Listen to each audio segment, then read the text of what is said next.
सादर नमो नमः। मैं हूं स्वामी आनंद स्वरूप। लाइव हूं अपने फेसबुक पेज पर।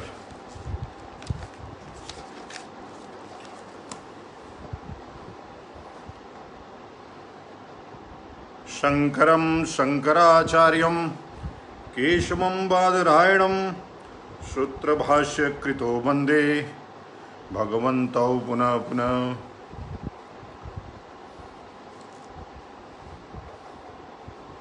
उम्मीद है कुछ देर में आप सब जुड़ेंगे, उसके बाद बातचीत हम लोग शुरू कर पाएंगे।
आप लोग सुन पा रहे हैं? अगर कोई है इधर तो जरा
लोकतंत्र में लोक की भूमिका।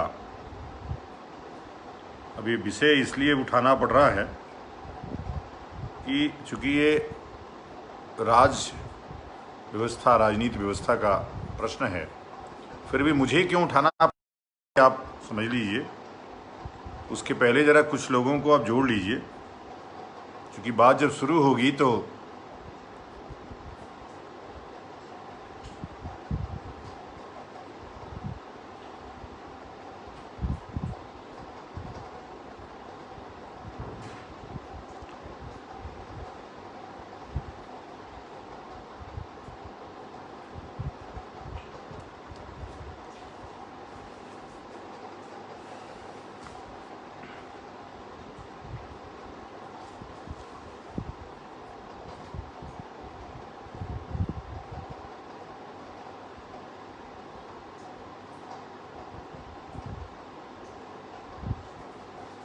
जब से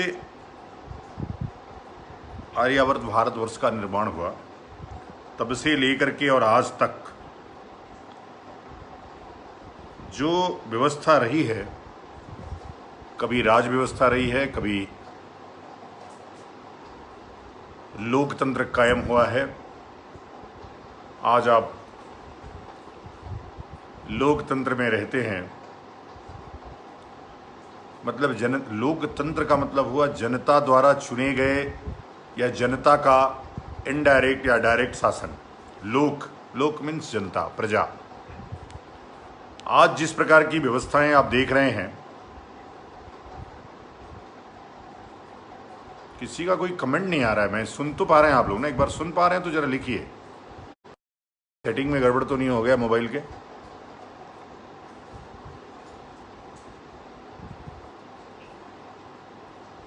सुन पा रहे हो तो लिखेंगे तो मुझे लगेगा कि मैं ठीक बोल पा रहा हूँ।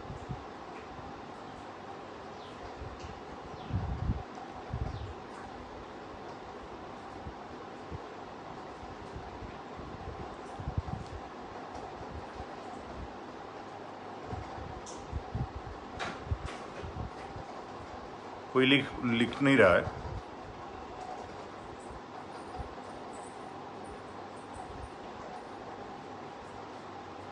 तो मैं मानता हूँ कि कोई, अच्छा, अनूप सिंह, समीर शर्मा, दो लोगों का नाम तो दिख रहा है लेकिन कमेंट नहीं दिख रहा है। अगर आप देख पा रहे हो तो ज़रा मुझे एक बार कुछ कमेंट करके देखिए। जी, हाँ जी, हाँ तो लाइव हूँ मैं, तो चल रहा है। हाँ वही तो, पता नहीं क्यों नहीं दिख रहा है, किस पे खोल दिया है इसने। हाँ चेक कीजिए।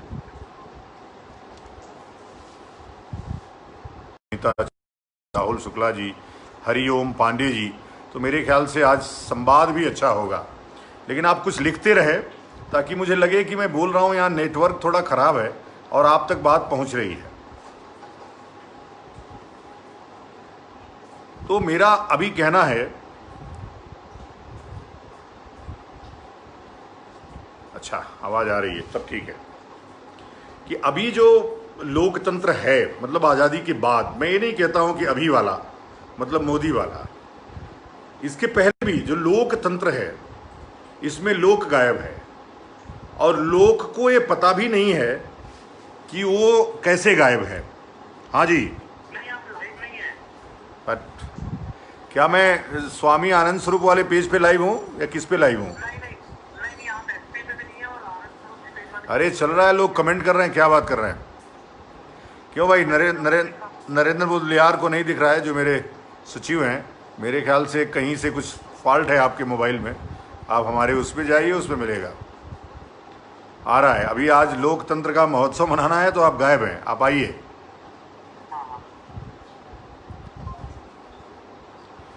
मिल रहा है, सबको दिख रहे हैं सब लोग हमको। अभी अरविंद उपाध्याय दिखने लगे, ऋषभ सिंह राठौर दिखने लगे, धीरू सिंह राठौर दिखने लगे, यस प्रमोद दिखने लगे, हरिओम पांडे जी दिखने लगे। तो मतलब चल रहा है, ठीक है, चल रहा है तो अच्छा है। दूसरा ये है कि आप स्वतंत्र हैं कुछ भी लिखने के लिए, परंतु संसदीय शब्दों में लिखना अनिवार्य है, और नहीं तो आपको ब्लॉक कर दूंगा मैं। इसलिए कि ये मंच है अच्छे प्रबुद्ध लोगों का। कुछ लोग सोशल मीडिया को कूड़ा घर समझते हैं, कुछ भी कूड़ा ला करके फेंकिए। इसका सदुपयोग करिए बंधु। जब आप इसका सदुपयोग करेंगे तो कुछ अच्छी चीज़ें आपको प्राप्त होंगी और अच्छी चीज़ें मिलेंगी। आप उल्टा सीधी चीज़ें लिखते रहते हैं, इसलिए कई बार मुझे ही कल लोग प्रश्न उठा रहे हैं कि आप तो जाति तोड़ो हिंदू जोड़ो के लिए हैं, आप ऐसे पोस्ट कर देते हैं। ठीक बात है, मुझे पोस्ट सिर्फ राम और कृष्ण पे करना चाहिए, लेकिन इस पे पोस्ट कौन करेगा? इस पे कोई बोलने वाला कौन है? लोकतंत्र के जो हत्याएं हो रही हैं उस पे वाला कौन है? लोकतंत्र खतरे में पड़ रहा है, कर्नाटक से लेकर के और उत्तर प्रदेश तक, उस पर कौन बोलेगा?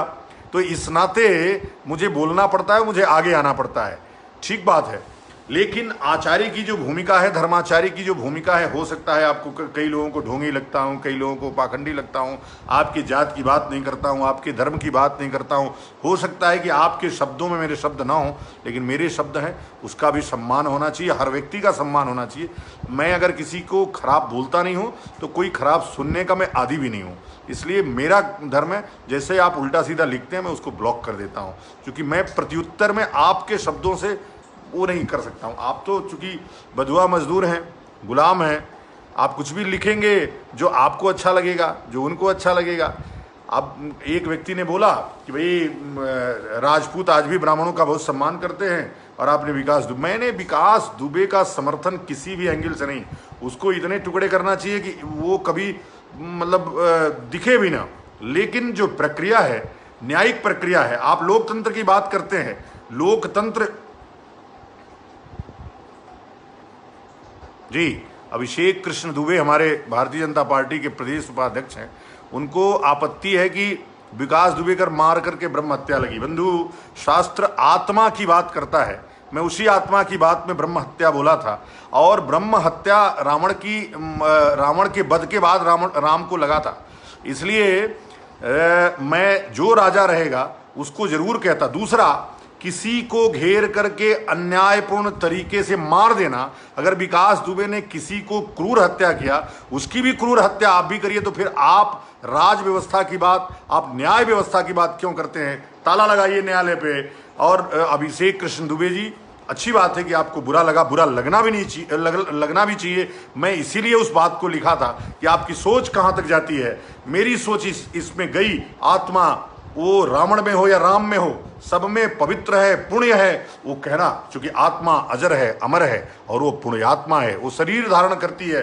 शरीर पापी हो सकता है, आत्मा पापी नहीं हो सकती है। इसी बात को मैं बार बार कहता रहता हूं, और यहां भी कहा हूं और कहता ही रहूंगा। आपको बुरा लगेगा, आपको भी अंदर की जो आत्मा है वो भी बोल रही होगी कि ये काम जो हुआ है, जिस प्रकार से अन्यायपूर्ण तरीके से मर्डर हुआ है, उन 7 लड़कों का मर्डर हुआ है, जिसके ऊपर 151 तक का मुकदमा नहीं था, उनका दोष क्या था? उनकी माता पिता की रक्षा कौन करेगा? उनकी देखभाल कौन करेगा? उन्होंने जिस प्रकार से पाला था, उनको जिस प्रकार से उन्होंने पोषा था, उसकी अभी शादी हुई थी, उसने दुनिया भी नहीं देखी, आपने उठा के मार दिया सिर्फ इसलिए कि वो अपराधी का रिश्तेदार था।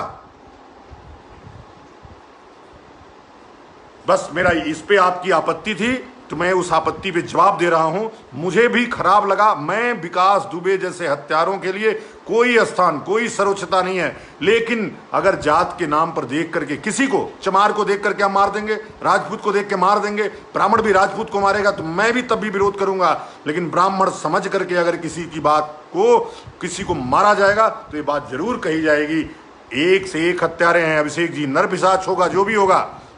और नरक में भेजने के आप कौन हैं? आप नरक में नहीं भेज सकते, तब मुकदमा दर्ज करने की जरूरत क्या है? एफआईआर दर्ज करने की जरूरत क्या है? अपराध के 28 से मार के खत्म कीजिए।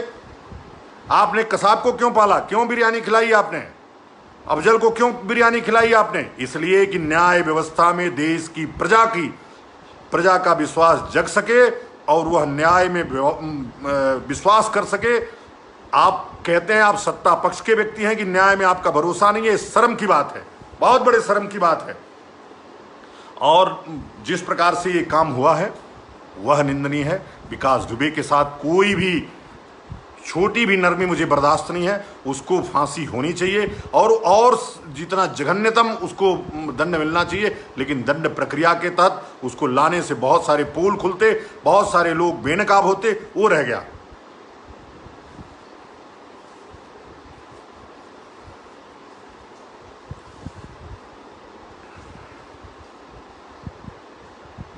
ठीक बात कह रहे हैं। हम तो कांग्रेसियों को भी यही बात कहते हैं। आप जिस कोई तुष्टिकरण हो, मुस्लिम तरफ तुष्टिकरण हो, ठाकुर तुष्टिकरण हो, ब्राह्मण तुष्टिकरण हो, सारा तुष्टिकरण उसका विरोध होना चाहिए। अरविंद उपाध्याय जी उठा रहे हैं, कमलेश तिवारी की हत्या करने वाले के साथ क्या हुआ? आपने उठा के नहीं मारा उसको? कहां मारा आपने? उसने कितना जघन्यतम हत्या किया था, गर्दन काट दिया था। आप खोजते खोजते 8 दिन 10 दिन में मिला, फिर भी आपने हत्या नहीं किया। और हम फिर भी वही बात कर रहे हैं, जो जितना हत्यारा कमलेश तिवारी का हत्यारा था, वैसा ही हत्यारा विकास दुबे भी है। लेकिन उसने अगर सरेंडर किया था तो न्यायिक प्रक्रिया में विश्वास करके उसको लगा कि मैं सारी बातें अपना जुर्म कबूल करूंगा, जेल में जाऊंगा, मैं रहूंगा, उससे भी कड़ा दंड उसको जेल में मिलना चाहिए। भोजन भूखे रखते आप, लेकिन कुछ राज तो खुलता। हमारा फिर भी उस विकास दुबे से कोई वो नहीं है। लेकिन उन जो 8-7 लड़कों को उठा करके ठाए आपने मार दिया। और कहा करके इस सारा पुलिस वाले कह रहे थे कि पिस्टल हमारी गायब हो जा रही है, पिस्टल हमारी छीन ले रहे हैं। अरे तुम 15 पुलिस वाले हो या अकेला अपराधी पिस्टल छोड़ के भाग रहा है? ये कभी सुना आपने? ये कहानी जिस प्रकार से झूठ की बनाई जा रही है, यही लोकतंत्र है, यही लोक है। बस इतना ही है।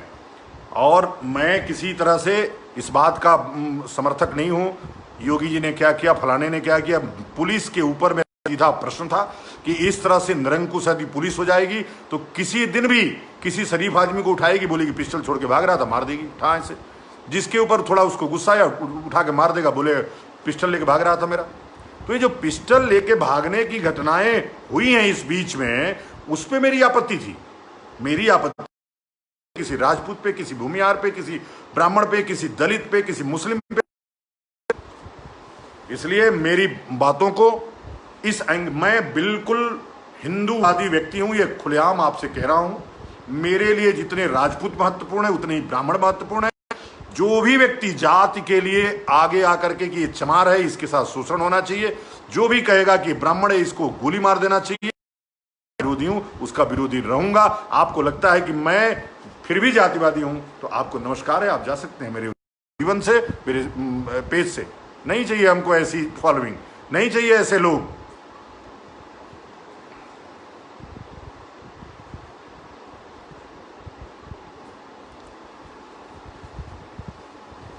तो मैं अभी जो थोड़े दिन बाद जो अभी 7 लड़कों को मारा गया उसके घर जाऊंगा, उनके माता पिता से मिलूंगा और उनके साथ देखूंगा। हो सकता है इसके लिए मेरे ऊपर भी मुकदमा दर्ज हो जाए, हो जाने दीजिए। कौन सी मुझे सिपाही की भर्ती में जाना है? अगर अन्याय के खिलाफ लड़ते हुए जेल जाना, पहले के लोग अन्याय के खिलाफ जेल, यही लोकतंत्र का उत्सव था। इस नाते लोकतंत्र लाया गया कि हमारे द्वारा हमारे लोग चुन करके जाएंगे और हमारे ऊपर सत्ता करेंगे तो करेंगे।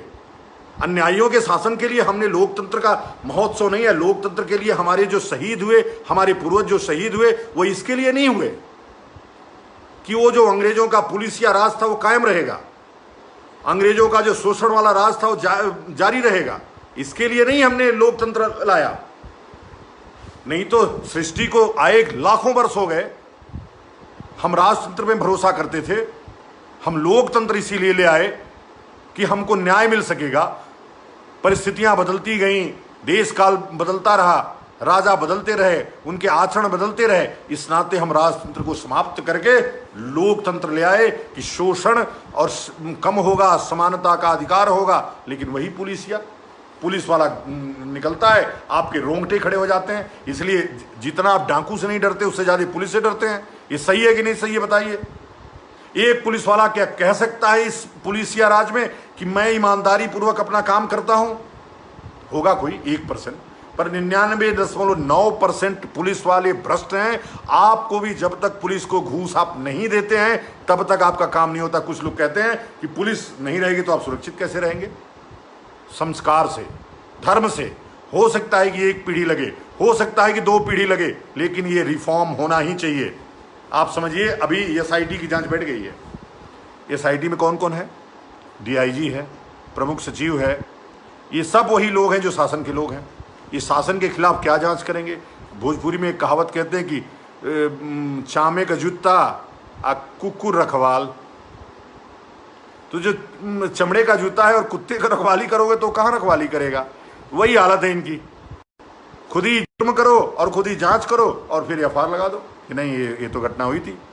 एक भी मीडिया का समूह इस नाटकीय मर्डर को मर्डर नहीं कहा है, इसने इनकाउंटर कहा है। इनकाउंटर उसमें कहते हैं जिसमें दोनों तरफ से गोलियां चलती हैं। ये मर्डर है और नियोजित मर्डर है, सुनियोजित मर्डर है। आप एडिशनल एसपी की बात सुनिए मध्य प्रदेश वाले की। वो कह रहा है कि हो सकता है कानपुर ना पहुंचे हो, उसको भनक लगी थी, उसकी बातचीत हुई थी, उसने कहा इस बात को। इसकी जांच क्यों नहीं होनी चाहिए कि आप सुनिए, मर्डर करने के, दंड देने के अधिकारी नहीं है। ये जो इनकाउंटर के नाम पे लगातार जो चल रही है बातें, किसी गरीब आदमी को, किसी ऐसे निरीह व्यक्ति को उठाइए और गोली मार दीजिए, क्या ऐसा ही? इसीलिए हम लोग लोकतंत्र लाए थे।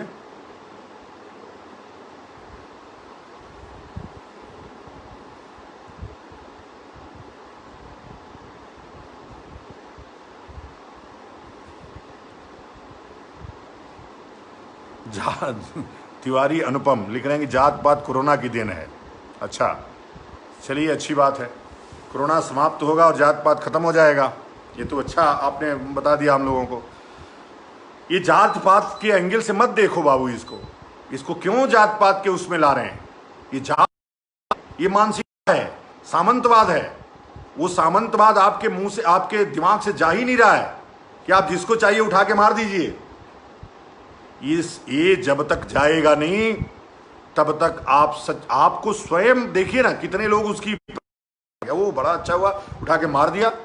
हम कभी नहीं कहते कि पुलिस वालों को उसने गोली मार दिया और उसका हम समर्थन करते हैं। उसको बिल्कुल और कड़ा से कड़ा दंड मिलना चाहिए, लेकिन इसकी एक प्रक्रिया है, उस प्रक्रिया को पूरी तरह से फॉलो करना चाहिए। न्याय का, मैं तो आज सुप्रीम कोर्ट के जज को भी चिट्ठी लिखा हूं कि आप सो रहे हैं, आपकी जरूरत क्या है। मैंने हाई कोर्ट के चीफ जस्टिस को पत्र लिखा है कि जब आपकी जरूरत नहीं, न्याय तो पुलिस वाले कर रहे हैं।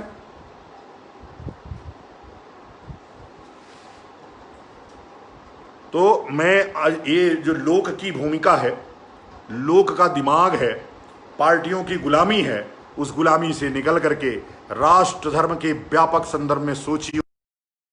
जिस दिन आप राष्ट्र धर्म के बारे में सोचने लगेंगे, उस दिन मैं विश्वास दिलाता हूं कि फिर से ये देश सोने की चिड़िया हो जाएगी। ये मैं अपना धर्म मानता हूं।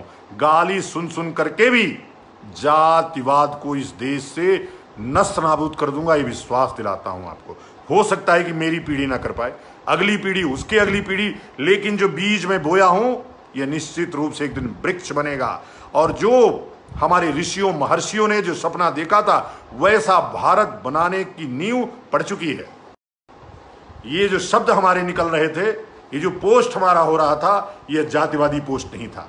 लेकिन आप भी अगर जातिवादी करेंगे, आप जात के नाम पर करेंगे कि विकास दुबे का रिश्तेदार चूंकि ब्राह्मण था उसको उठाओ और ठोक दो, इसका विरोध कितने लोगों ने किया है, कितने, उसकी पत्नी की क्या गलती और उसका बेटे का क्या गलती, क्या उखड़ू बैठा दिया उनको। 11 साल का निरीह नादान बेटा है जिसको पता नहीं है। उसको जब पता चलेगा कि हमारे बेटे को इस तरह से आपने, हमारे बाप को हम उठा करके आप मार दिया, उसका मर्डर कर दिया, उसके ऊपर क्या बीतेगा। और हम बोलेंगे इस लोकतंत्र में वाक और अभिव्यक्ति की स्वतंत्रता है, तुरंत राजा के खिलाफ आप बोले। राजतंत्र में भी ऐसा नहीं होता था, राज दरबार में ला करके आपकी बातों को सुना जाता था, लेकिन आज के डेट में हो सकता है आपको उठाया जाए और ठोक दिया जाए।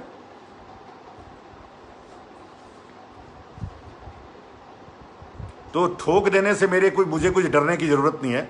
मैं और कड़े शब्दों में इन बातों को उठाऊंगा।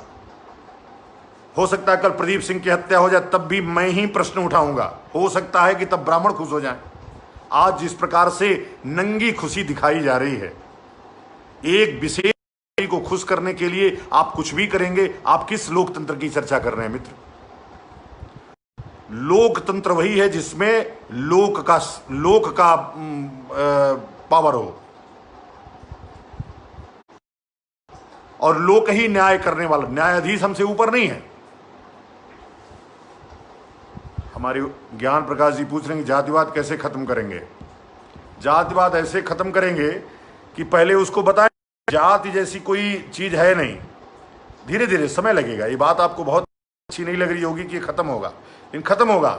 आप देखिए ज्ञान प्रकाश जी, आपकी उम्र में नहीं जानता हूं, लेकिन आपको कि कुछ ही समय हुआ है अभी। आप देखते देखते किस प्रकार से पहले चमार आपके पास से नहीं गुजरता था, लेकिन आप के कुर्सी पे बैठ करके चाय पीता है।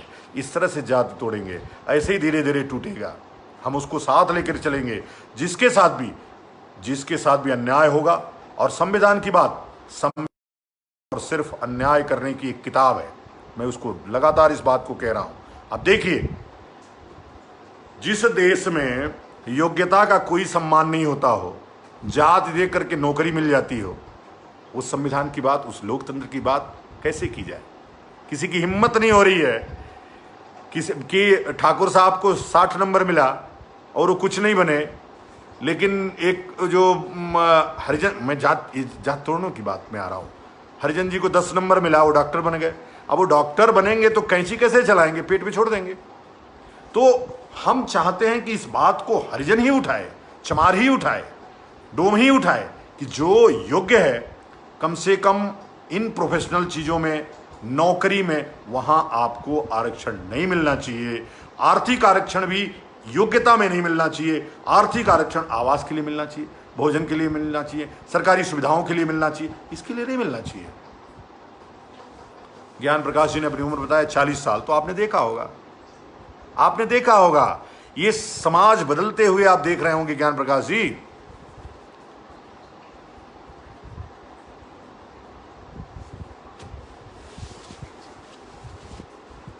चलिए, अभी हम लोग लोकतंत्र पे बात कर रहे थे, तो जो लोक है वह निरीह केवल वोट देने की मशीन क्या यही बन करके रह जाएगा, या अपने तंत्र को, अपनी तंत्र में अपनी भागीदारी सुनिश्चित करेगा? और सुनिश्चित करेगा तो उसको जागरूक कौन करेगा? आप तो पार्टियों में बट गए हैं। जो सोनिया गांधी कहेगी कुछ लोग उसको लेकर के बैठ जाएंगे, मोदी कहेगा उसको लेके बैठ जाएंगे, अखिलेश कहेंगे उसको लेके बैठ जाएंगे। आप कब इस पार्टियों की गुलाम, आप तो गुलामी का इतिहास लिख गया भाई कि बिना गुलामी हम रह ही नहीं सकते। पहले अंग्रेजों की गुलामी किए, अब पार्टियों की गुलामी कर रहे हैं। तो इस गुलामी मानसिकता से जब तक आप बाहर नहीं निकलेंगे तब तक सच्चे लोकतंत्र की स्थापना नहीं होगी। जब तक संविधान में अन्यायी अनुच्छेद रहेंगे तब तक सच्चे लोकतंत्र की स्थापना नहीं होगी। उस अन्यायी अनुच्छेदों को संशोधित करके, अंग्रेजों द्वारा बनाए गए विधि को समाप्त करके, भारतीयों द्वारा बनाए गए विधि को स्थापित करके जब तक आप आगे नहीं आएंगे तब तक सच्चे लोकतंत्र की स्थापना असंभव है। इसलिए मैं चाहता हूं कि आप सब दलगत जातिगत राजनीति से ऊपर उठ करके कुछ लोग आगे आइए, जिनको वास्तव में सत्ता से कोई मतलब नहीं है, जो वास्तव में देश के लिए काम करना चाहते हैं, समाज के लिए काम करना चाहते हैं, जो आपकी बची खुची आयु है उसको समाज के बेहतरी में, समाज में भाईचारा बनाने में, समानता समता बनाने में अपना जीवन खपाना चाहते हैं, उसको अपने से शुरू करना पड़ेगा। जब तक आपकी मानसिकता से जातिवाद, पार्टीवाद नहीं निकलेगा तब तक सच्चा लोकतंत्र स्थापित होना बहुत मुश्किल है।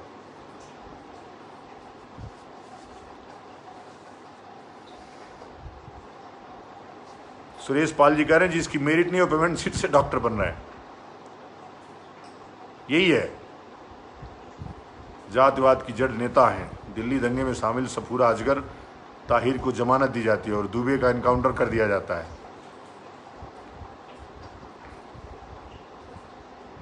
बिल्कुल, सुनने में अच्छा नहीं, जब करेंगे तो धीरे धीरे आपकी प्रैक्टिस में आ जाएगा। हाँ, वो सही कह रहे हैं, कोई नहीं चाहता है। आप ज्ञान प्रकाश जी चाहते होंगे, कोई नहीं चाहता, उसी को तो चाहवाना है। कल एक व्यक्ति बोला हमसे कि भाई आप चमारों का संगठन कैसे करेंगे? अभी जल्दी ही गुरु पूर्णिमा पे 200 चमारों का कार्यक्रम करवाया मैंने, जिसमें कुछ ईसाई बन गए, कुछ बौद्ध बन गए थे। गुरु पूर्णिमा मना रहे हैं, आज 200 हैं, कल 2 करोड़ होंगे, मैं विश्वास इतना तो दिला के जाऊंगा आपको। और निश्चित रूप से आप समझिए कि जब तक जातिवाद समाप्त करने की जिम्मेदारी धर्माचारी की है। जिसका संन्यास होता है तो जाति और धर्म दोनों यज्ञोपवीत तोड़ दिया जाता है, शिखा उन्मोचित कर दिया जाती है, इसलिए कि न तुम जाति के हो न धर्म के हो। इन सब से उठ करके अच्छे समाज की बेहतरी के लिए काम करो। ऋषियों ने क्या परंपरा बनाई, लेकिन हम मानवता को छोड़ करके जाति के, धर्म के मकड़ जाल में बंधे हुए, और धर्म सिर्फ सनातन धर्म और बाकी सब अधर्म है। मैं जब बात करता हूं तो आप समझा करिए इस बात को, हम सिर्फ सनातन धर्म की बात करते हैं।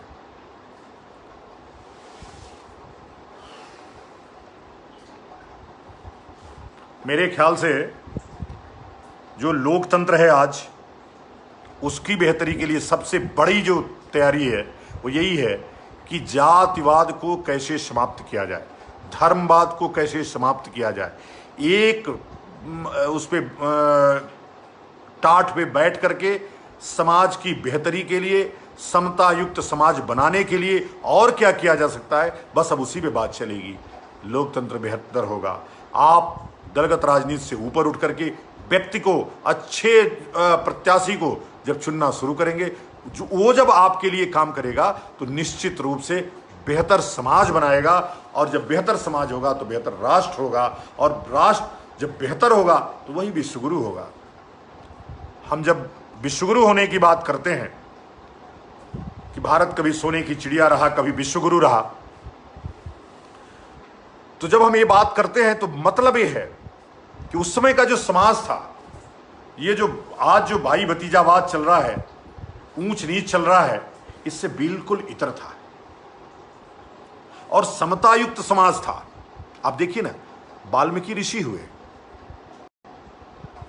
अगर जातिवादी होता तो कोई शूद्र का मतलब वही था जो पतित था, जो अवैदिक था, वही शूद्र था। उसके घर में भी वाल्मीकि जैसा महान व्यक्ति पैदा हुआ। यह हमारी परंपरा को दर्शाता है।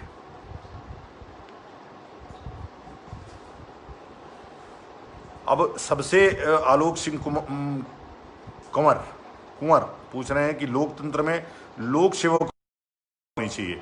अब लोक सेवक असली है कौन?